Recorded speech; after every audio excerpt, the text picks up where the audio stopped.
அகில்வர்மா தனது அளவற்ற செல்வத்தாலும் அமைதியான தாராள மனதாலும் நகரமெங்கும் அறியப்பட்டவர். மரபில் மற்றும் கண்ணாடியால் கட்டப்பட்ட அவரது மாளிகை ஒரு கோட்டையைப் போல உயர்ந்து நின்றது. ஆனால் அந்தச் செல்வத்தின் நடுவிலும் அவரது இதயம் அடிக்கடி வெறுமையாகவே இருந்தது.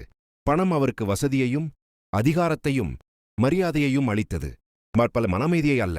ஓர் இரவு நீண்ட பயணத்திலிருந்து திரும்பிக்கு கொண்டிருந்தபோது அகிலின் கார் காட்டின் எல்லையில் இருந்த ஒரு பழமையான ஆலமரத்தின் அருகே பழுதடைந்தது.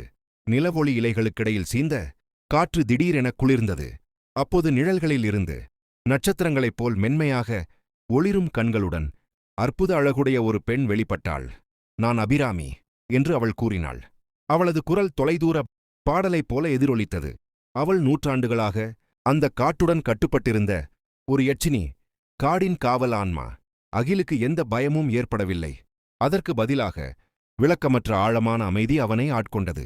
பல இரவுகளில் அவன் மீண்டும் அந்த ஆலமரத்திற்குச் சென்று மறக்கப்பட்ட ராஜ்யங்களும் தொலைந்த ஆன்மாக்களும் பற்றிய அபிராமியின் கதைகளை கேட்டான்.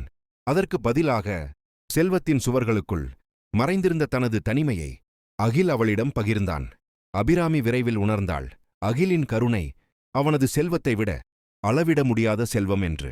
பண்டைய விதிகளை மீறி அவன் மீது விழக்கூடிய காணாத அபாயங்களில் இருந்து அவனை அவள் காத்தாள்.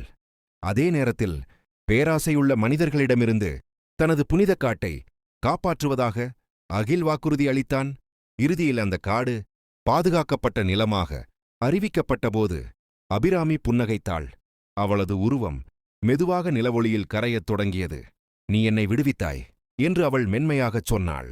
அவள் கண்களுக்கு மறைந்தாலும் அவளது இருப்பை அகில் என்றென்றும் உணர்ந்தான்.